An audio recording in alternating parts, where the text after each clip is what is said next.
नमस्कार दोस्तों, एक बार फिर स्वागत है आप सभी विद्यार्थियों का एबीसी एग्रो क्लासेस के ऑनलाइन प्लेटफॉर्म पर।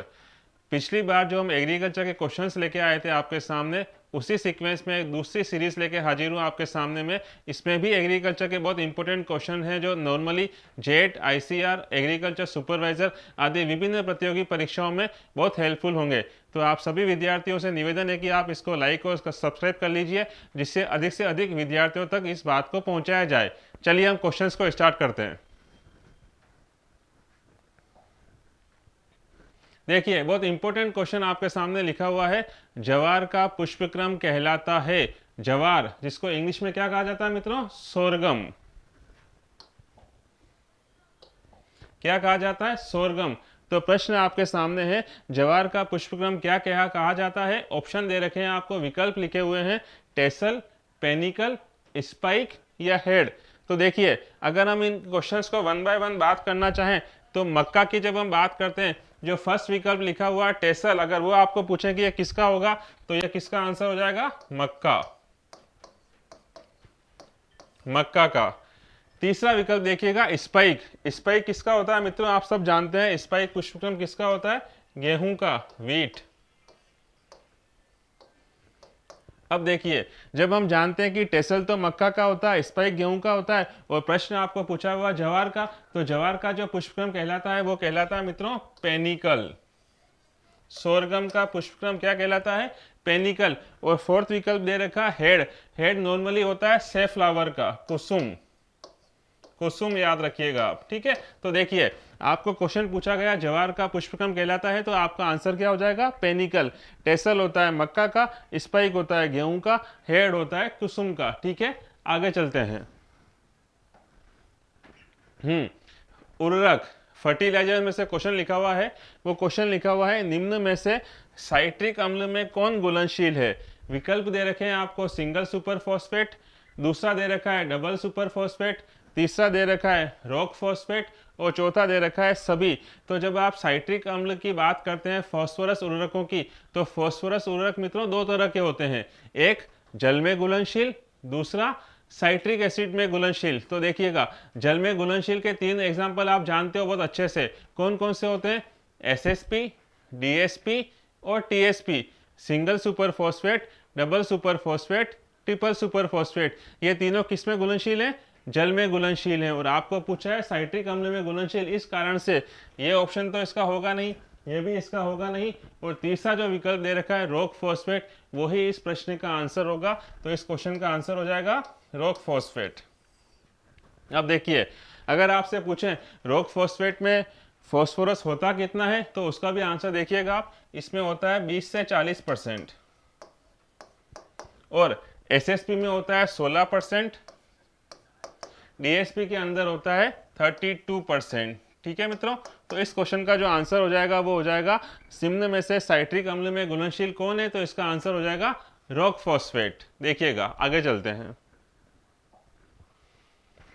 नस्लें, मैंने बताया था आपको पशुपालन में नस्लों से क्वेश्चन बनता है, उसी नस्ल के ऊपर एक क्वेश्चन बना हुआ है, लिखा हुआ है अमृत महल नस्ल है। नस्ल तो है, कौन सी नस्ल है? विकल्प दे रखे हैं, दुधारू, द्विकाजी, भारवाही।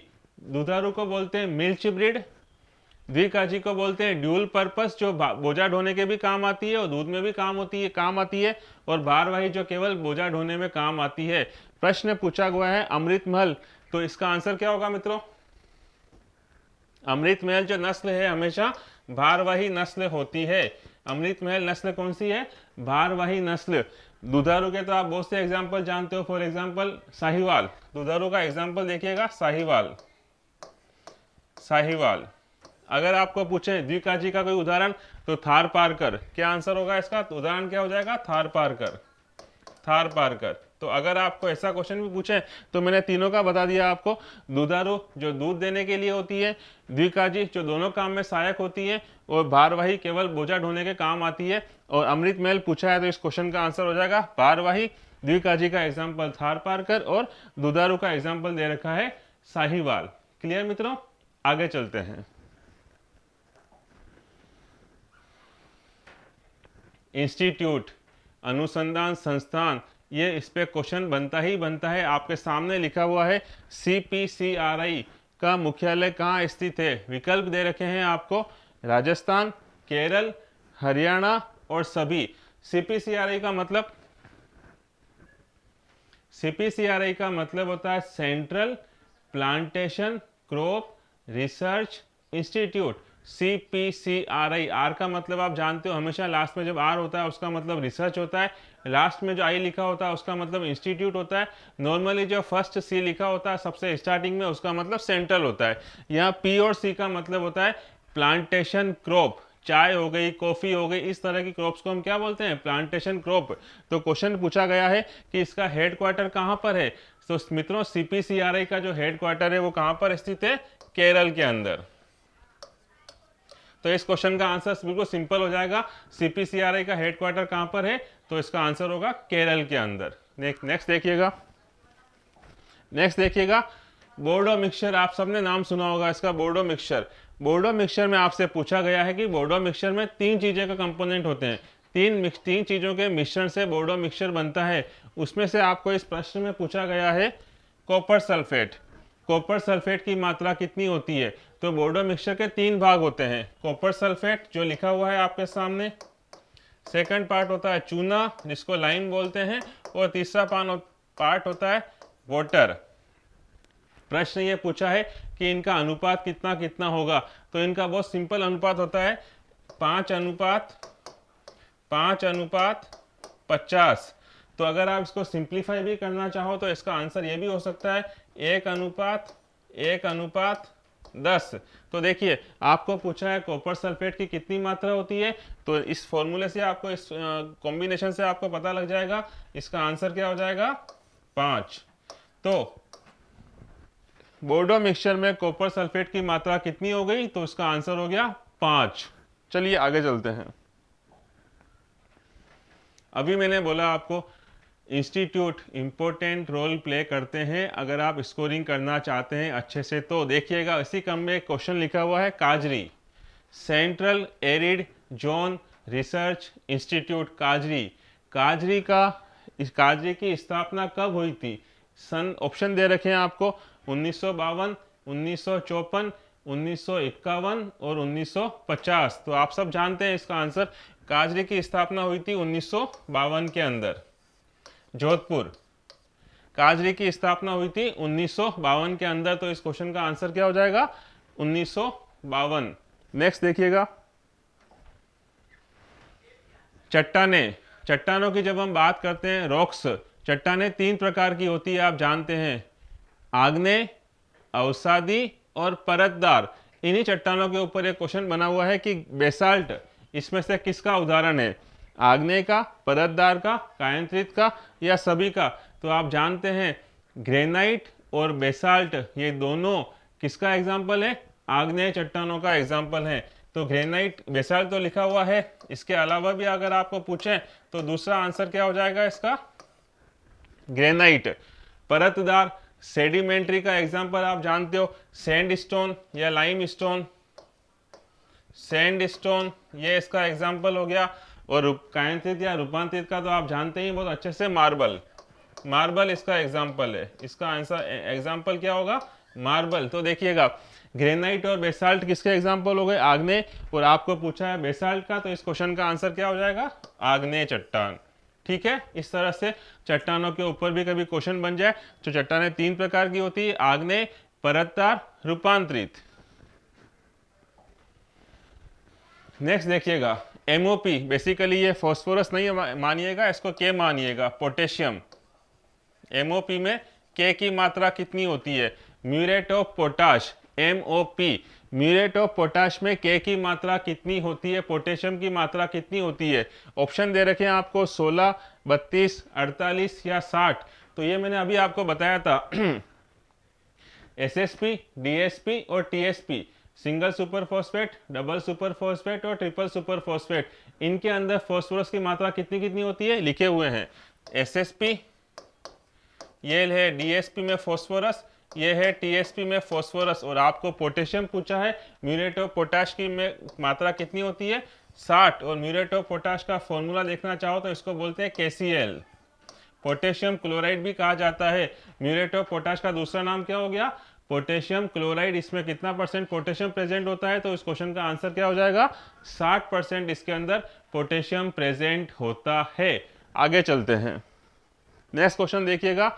इंस्टीट्यूट, बहुत इंपॉर्टेंट, अगेन एक इंस्टीट्यूट आपके सामने लिखा हुआ है। CIFE का मुख्यालय कहाँ स्थित है? तो उससे पहले आपको CIF का फुल फॉर्म पता होना चाहिए। C का मतलब तो सेंट्रल हो गया, ठीक है। I का मतलब हो गया इंस्टीट्यूट, ठीक है। तो ये F और E क्या है? तो F और E का मतलब है फिशरीज एजुकेशन, फिशरीज एजुकेशन, ठीक है। तो आपको पूछा गया है CIFE का हेडक्वार्टर कहाँ पे है? CIFE का मतलब central institute of fisheries education का हेडक्वार्टर, मुख्यालय कहाँ स्थित है? तो इसका आंसर है मुंबई। कहाँ पे स्थित है? मुंबई। तो अगर आपसे पूछें CIFE का मुख्यालय या हेडक्वार्टर कहाँ पर है, तो इस क्वेश्चन का आंसर क्या हो जाएगा? मुंबई। आगे चलते हैं, नेक्स्ट। आपको बताया था मैंने, कुछ रोग होते हैं जो सूक्ष्म जीवों के कारण से होते हैं, और कोई ऐसा अगर कोई रोग हो जिसमें सूक्ष्म जीव शामिल नहीं होते हैं, तो उसको रोग न बोलकर क्या कहा जाएगा? डिसऑर्डर। क्या कहा जाएगा मित्रों? डिसऑर्डर। उसी सीक्वेंस में क्वेश्चन लिखा हुआ है एक्योची। एक्योची नामक एक रोग होता है जो किसकी कमी से होता है, किसके कारण से होता है? विकल्प दे रखे हैं आपको, बोरोन, H2S, मैंगनीज, और चौथा ऑप्शन दे रखा है जिंक।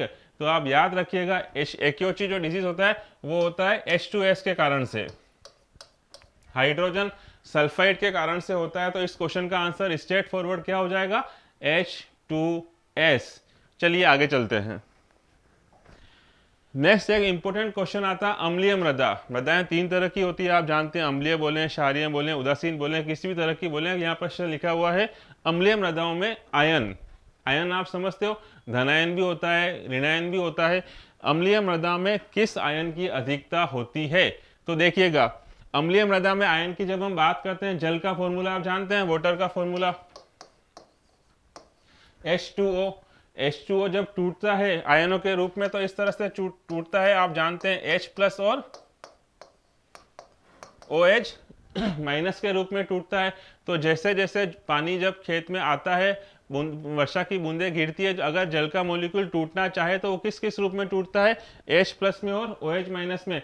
अब आप देखिएगा, ऐसे बहुत सारे H2 के मॉलिक्यूल होते हैं जो हमेशा किस में टूटते हैं? H+ और OH- में। लेकिन होता क्या, ये दो OH- आपस में क्रिया करके क्या बना देते हैं? Hydrogen peroxide, H2O2। और इस कारण से ये तो न्यूट्रल हो गए, लेकिन H+ आयन बहुत सारे उपस्थित होते हैं। तो आपको प्रश्न यही पूछा गया है, अम्लीय मृदाओं में कौन से आयन की अधिकता होती है? तो इस क्वेश्चन का आंसर क्या हो जाएगा? H+। इसका क्या आंसर हो जाएगा? H+। ठीक है, आगे चलते हैं।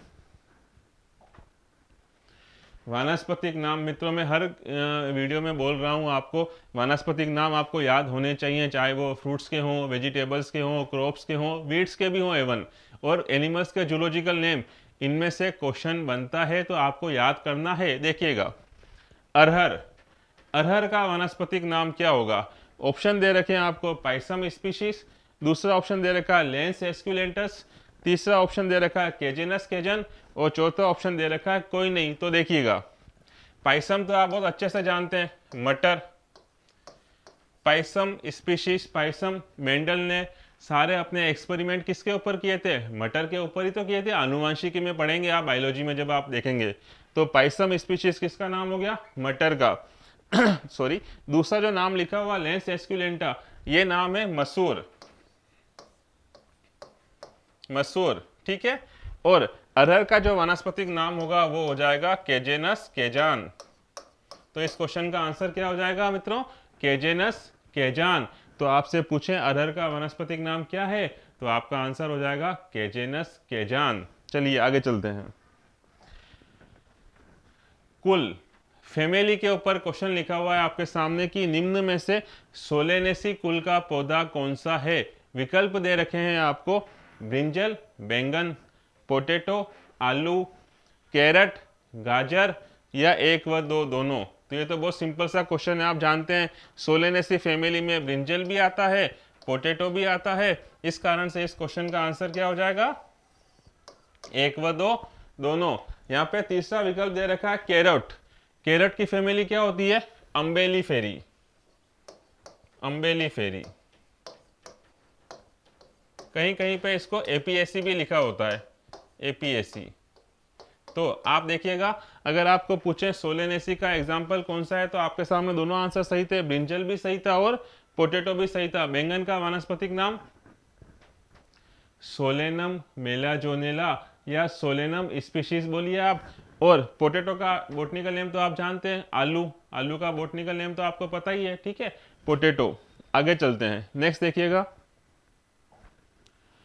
इंस्टीट्यूट CIMAP, इसका फुल फॉर्म देखिएगा, central institute of medicinal and aromatic plant. Medicinal and aromatic औषधीय एवं सुगंधित पौधों संबंधी अनुसंधान कहाँ पे होते हैं, विकल्प दे रखे हैं, उत्तर प्रदेश, मध्य प्रदेश, राजस्थान या महाराष्ट्र। तो इसमें से इसका एग्जैक्ट आंसर होगा यूपी। उत्तर प्रदेश में औषधीय और सुगंधित पौधों के ऊपर अनुसंधान संपन्न होते हैं, CIMAP, central institute of medicinal and aromatic plant. तो इस क्वेश्चन का आंसर क्या हो जाएगा, यूपी, उत्तर प्रदेश। नेक्स्ट देखिएगा, रफेजेस। रफेजेस और कंसंट्रेट, मोटे चारे और दाने। रफेजेस को कहा जाता है मोटे चारे, मोटे चारे। क्वेश्चन ये पूछा गया, रफेजेस में रेशे कितने होते हैं, रेशे का मतलब फाइबर कितने होंगे। विकल्प दे रखे हैं आपको 18%, दूसरा विकल्प दे रखा है आपको 18% से कम, तीसरा विकल्प दे रखा है आपको 18% से अधिक, और चौथा विकल्प दे रखा है कोई नहीं। तो रफेजेस जो होते हैं, रफेजेस का हमेशा जब आप देखेंगे तो रफेजेस के अंदर जो रेशे होते हैं वो हमेशा 18% से अधिक होते हैं। रफेजेस और कंसंट्रेट, मोटे चारे और दाने को डिवाइड ही किस बेसिस पे किया हुआ है, अलग अलग श्रेणीबद्ध किस बेसिस पे किया हुआ है। एक तो किया हुआ है रेशे के ऊपर और दूसरा किया हुआ TDN के ऊपर। TDN, TDN का मतलब होता है टोटल डाइजेस्टिबल न्यूट्रिएंट। वो डिपेंड करता है 60 से ऊपर होंगे या 60 से कम होंगे। जिस प्रकार से रेशे को आप बोल रहे हो 18 से ज़्यादा या 18 से कम, तो आपने इसका आंसर बताया रफेजेस में रेशे होते हैं 18 से अधिक। तो रफेजेस में जो TDN होगा, याद रखिएगा, TDN वो 60% से कम होगा। और जस्ट इसका अपोजिट आप दाने में बोलेंगे कि दाने में रेशे की मात्रा 18% से कम और TDN की मात्रा 60 से ज़्यादा होगी। तो ये दोनों का मेन डिफरेंस है, मोटे चारे और दाने का, रफेजेस और कंसंट्रेट का, जो मैंने आपको अभी बताया। तो इस क्वेश्चन का जो आंसर होगा मित्रों वो होगा 18% से अधिक। आगे चलते हैं, केम प्लांट, ये आप जानते होंगे। केम प्लांट, कुछ प्लांट C3 होते हैं, कुछ C4 प्लांट होते हैं। उसी सीक्वेंस में कुछ प्लांट ऐसे होते हैं जिसमें ये मैकेनिज्म मिलता है CAM, जिसकी फुल फॉर्म होती है क्रूसेलेशियन एसिड मेटाबॉलिज्म, CAM, और इसको शॉर्ट फॉर्म में हम बोलते हैं केम प्लांट्स। तो क्वेश्चन आपके सामने पूछा हुआ है, केम प्लांट का इन चारों में से कौन सा एग्जाम्पल होगा, मक्का मेज, गेहूं वीट, नागफनी, नागफनी ओपनशिया जिसको बोलते हैं, और सभी, ठीक है। तो इस क्वेश्चन का आंसर क्या होगा, देखिए, मेज कौन सा प्लांट है और गेहूं कौन सा प्लांट है, मक्का। मक्का C3 है या C4, सही बताया आपने। मक्का जो है वो हमेशा कौन सा प्लांट है, C4 प्लांट का एग्जाम्पल है। गेहूं वीट किसका एग्जाम्पल है, गेहूं C3 प्लांट का एग्जाम्पल है। और हमने जो पूछा है केम प्लांट, इसका एग्जाम्पल दो बहुत इंपॉर्टेंट है। एक तो लिखा हुआ है नागफनी, दूसरा भी आप जानते हैं, इसको बोलते हैं कैक्टस। कैक्टस, ये दोनों ही किसके एग्जाम्पल हैं, केम प्लांट के एग्जाम्पल हैं। तो आपको ये पता होना चाहिए कि केम प्लांट के दो एग्जाम्पल बहुत इंपॉर्टेंट कौन कौन से हैं, नागफनी और कैक्टस। मक्का किसका एग्जाम्पल हो गया, C4 का, और गेहूं किसका एग्जाम्पल हो गया, C3 का। नेक्स्ट देखिए, 4-5 क्वेश्चन पहले ही इसका जिक्र हुआ था। जोधपुर का संबंध किससे है, मतलब इन चारों में से कौन सा इंस्टीट्यूट जोधपुर में उपस्थित है। विकल्प देखिएगा, क्रीडा, दूसरा विकल्प SBI, तीसरा विकल्प काजरी और चौथा विकल्प सीपीसीआरई। सीपीसीआरई प्लांटेशन क्रॉप तो अभी बताया आपको केरल, इसका आंसर तो क्या हो जाएगा, इसका हेडक्वार्टर कहां पर है, केरल। काजरी अभी बताया आपको, काजरी का संबंध किससे है मित्रों, जोधपुर। क्रीडा central research institute on dry agriculture, शुष्क खेती के संबंधित अनुसंधान कहाँ होते हैं, क्रीडा में। इसका हेडक्वार्टर है हैदराबाद, हैदराबाद। और एसबीआई, एसबीआई का मतलब स्टेट बैंक ऑफ इंडिया नहीं, वो तो हर मोहल्ले में मिल जाएगा, हर जगह मिल जाएगा, नहीं। एसबीआई का फुल फॉर्म है शुगर केन ब्रीडिंग इंस्टीट्यूट, गन्ना प्रजनन संस्थान, एसबीआई। इसका हेडक्वार्टर है कोयम्बटूर, कोयम्बटूर। गन्ना प्रजनन संबंधी अनुसंधान कहाँ संपन्न होते हैं, तो शुगर कैन ब्रीडिंग इंस्टीट्यूट, जिसका हेडक्वार्टर है कोयम्बटूर के अंदर। तो इस तरह से आपको बताया जोधपुर का जो आंसर होगा वो क्या होगा, सॉरी जोधपुर का संबंध किससे होगा, तो आप लोगों का आंसर हो जाएगा काजरी से। नेक्स्ट देखिएगा, IGFRI, इसी सीक्वेंस में, इंस्टीट्यूट के सीक्वेंस में दूसरा क्वेश्चन लिखा हुआ IGFRI, देखिएगा, Indian grassland and fodder research institute. Grassland एवं फोडर रिसर्च इंस्टीट्यूट का हेडक्वार्टर कहाँ पे है, तो स्ट्रेट फॉरवर्ड आप इसका आंसर जानते हैं, इसका आंसर होगा झांसी। कहाँ पे होगा, झांसी। यहाँ पे तीसरे ऑप्शन में एक वर्ड लिखा हुआ करनाल, जिसका भी बहुत इंपॉर्टेंट क्वेश्चन बनता है, वो आप सबको पता है। करनाल में किसका हेडक्वार्टर है, NDRI,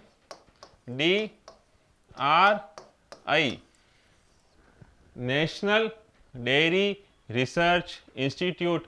इसका हेडक्वार्टर कहाँ पे है, करनाल के अंदर है। मुंबई का आपको बताया central institute of fisheries education Mumbai में है, और इस क्वेश्चन का जो आंसर होगा वो हो जाएगा झांसी के अंदर। IGFRI का हेडक्वार्टर कहाँ पर है, तो इसका आंसर हो जाएगा झांसी में। नेक्स्ट देखिएगा, विप्टेल। विप्टेल एक रोग है। विप्टेल रोग निम्न में से किसकी कमी से होता है, पोषक तत्वों के अंदर से क्वेश्चन बनता है। पोषक तत्वों की कमी से भी बहुत रोग होते हैं, पोषक तत्वों की अधिकता से भी बहुत रोग होते हैं। उसी सीक्वेंस में एक इंपॉर्टेंट क्वेश्चन लिखा हुआ, विप्टेल रोग इन चारों में से किसकी कमी से होगा। तो ये बहुत इंपॉर्टेंट क्वेश्चन है, प्लस बहुत कॉमन क्वेश्चन भी है। विप्टेल रोग जो होता है हमेशा आप जानते हो किसकी कमी से होगा, मोलिब्डेनम की कमी से होगा। मोलिब्डेनम कौन सा तत्व है, मुख्य पोषक तत्व है या सूक्ष्म पोषक तत्व है, तो आपका आंसर होगा मोलिब्डेनम सूक्ष्म पोषक तत्व है, जो पौधों को मोलिब्डेट के रूप में मिलता है। किस रूप में मिलता है, मोलिब्डेट के रूप में। ये फॉर्मूला है मोलिब्डेट का, MOO4-, मोलिब्डेट के रूप में मिलता है। नेक्स्ट देखिएगा, हैजा, कोलेरा जिसको आप बोलते हो। कोलेरा रोग मुख्य रूप से किसके कारण से फैलता है, विकल्प दे रखे हैं आपको, Brucella species, vibrio species, bacillus species या कोई नहीं। तो इसमें से आप एक वर्ड तो बहुत अच्छे से जानते हैं, बेसिलस स्पीशीज। बेसिलस स्पीशीज से कौन सा रोग होता है, तो उसका आंसर हो जाएगा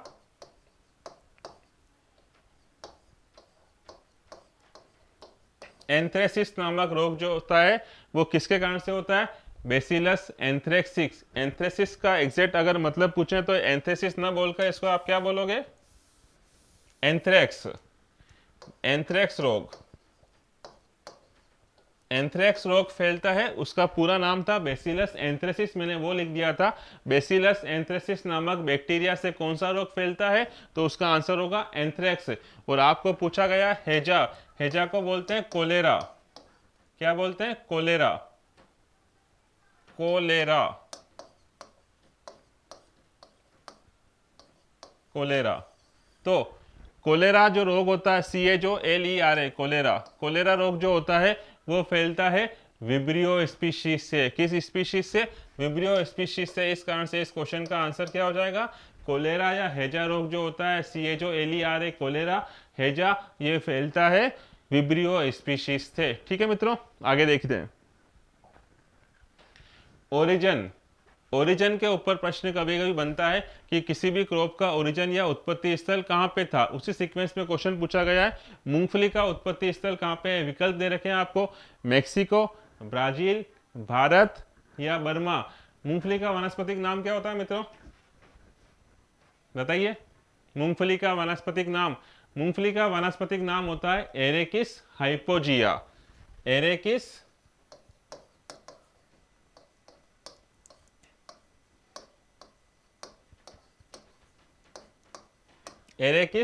हाइपोजिया। और आपसे प्रश्न पूछा है कि मूंगफली का ओरिजिन स्थल कहाँ पे है, तो मूंगफली का ओरिजिन स्थल मित्रों कहाँ पे है? ब्राजील। कहाँ पे है? ब्राजील। तो इस क्वेश्चन का जो आंसर होगा वो हो जाएगा सेकंड। मूंगफली का ओरिजिन स्थल कहाँ पे है, ओरिजिन प्लेस कहाँ पर है, उत्पत्ति स्थल कहाँ पे है, तो आपका आंसर हो जाएगा ब्राजील। नेक्स्ट देखिएगा, नेक्स्ट क्वेश्चन दे रखा है एफएमडी। पशुओं में अलग अलग रोग होते हैं, एफएमडी, एजेस, एंथ्रेक्स हो गया, एजेस हो गया, आफरा हो गया। मुर्गियों में होने वाला रोग कौन सा है, आप जानते होंगे, वो रोग हो गया रानीखेत। इसी तरह क्वेश्चन बनते हैं एफएमडी रोग में पूछा गया क्वेश्चन है, एफएमडी रोग जो होता है वो किससे फैलता है? वायरस से, बैक्टीरिया से, एल्गी से या कोई नहीं? तो आप जानते हैं एफएमडी रोग का फुल फॉर्म होता है फुट एंड माउथ डिजीज, खुरपका एंड मुंह पका रोग। यह हमेशा किससे होता है? वायरस से होता है। आपने सुना होगा वायरस के 7 वायरस का एक पूरा समूह है, उसी से ये रोग होता है। Virus A, virus O, virus C, Asia 11, set 1, set 2, set 3, इस तरह के कुल 7 वायरस का पूरा ग्रुप है, उसी के कारण से ये रोग होता है। तो अगर आपसे पूछें कि एफएमडी रोग का कारक क्या होगा, तो वो वायरस होंगे जो 7 वायरस मैंने अभी आपको बताए। नेक्स्ट देखिएगा, गाय की सबसे भारी नस्ल कौन सी है? विकल्प दे रखे हैं आपको, असील, कांकरेज, एचएफ या सभी। तो मित्रों आप जानते हैं इसमें जो फर्स्ट नाम लिखा हुआ असील, उसका संबंध किससे है? सही बोला आपने, मुर्गियों से। असील जो भारी नस्ल है वो किसकी है?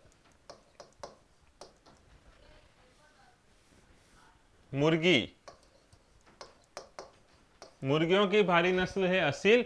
और तीसरा विकल्प तो आप जानते हैं एजेफ का मतलब होता है होल्स्टीन फ्रीजियन, जिसका दूध उत्पादन सबसे ज्यादा होता है 6000 पर लीटर पर ब्यांत। और आपको पूछा गया गाय की सबसे भारी नस्ल कौन सी है, तो इसका आंसर होगा मित्रों कांकरेज। क्या आंसर होगा इसका? कांकरेज। तो इस क्वेश्चन का जो आंसर हो जाएगा वो हो जाएगा गाय की सबसे भारी नस्ल कौन सी है? कांकरेज। मुर्गियों की पूछे तो असील, एचएफ का उत्पादन पूछे तो 6000 लीटर पर ब्यांत। नेक्स्ट देखिएगा, CIFE, ये अभी बताया था आपको, CIFE का हेडक्वार्टर तो आप सब जानते हैं मुंबई में है। इसका हेडक्वार्टर कहाँ पे है? मुंबई में है। तो मित्रों इस तरह के क्वेश्चन की सीरीज आपको रेगुलर मिलती रहेगी, इसीलिए आप इस चैनल को लाइक और सब्सक्राइब करिए, जिससे अधिक से अधिक नोटिफिकेशन आप लोगों तक पहुंच सके। दूसरा, हमने अपने जेट और ICR के लिए एक टेस्ट सीरीज लॉन्च करी है, तो उसको आप डाउनलोड करने के लिए आप प्ले स्टोर में जाएं और ABC एग्रो क्लासेस का जो बनाया हुआ है हमने ऐप, उसको डाउनलोड करें। उसमें आपको उस टेस्ट सीरीज की पूरी डिटेल मिल जाएगी। देखिए, हम थ्योरी कितना भी पढ़ लें, लेकिन उसका स्व मूल्यांकन जब हो पाएगा जब हम खुद टेस्ट अटेम्प्ट करेंगे। तो उस पूरे इस कोर्स के अंदर आपको रेगुलर टेस्ट मिलते रहेंगे टिल एग्ज़ाम। आपका 14 मई को जेट का एग्ज़ाम है, तब तक ये कोर्स की वैलिडिटी रहेगी। आपको रोज़ टॉपिक बाय टॉपिक टेस्ट मिलते रहेंगे। तो इसको डाउनलोड करने के लिए आप प्ले स्टोर में जाइएगा, ABC एग्रो क्लासेस का एक ऐप बनाया हुआ है, उस पर आपको ये कोर्स मिल जाएगा। आप तुरंत उसको परचेस करिएगा। और भी कोई डिटेल चाहिए आपको तो आपको डिस्क्रिप्शन में मेरे नंबर मिल जाएंगे, आप उस पर बात कर सकते हैं। बहुत बहुत धन्यवाद आप सभी का।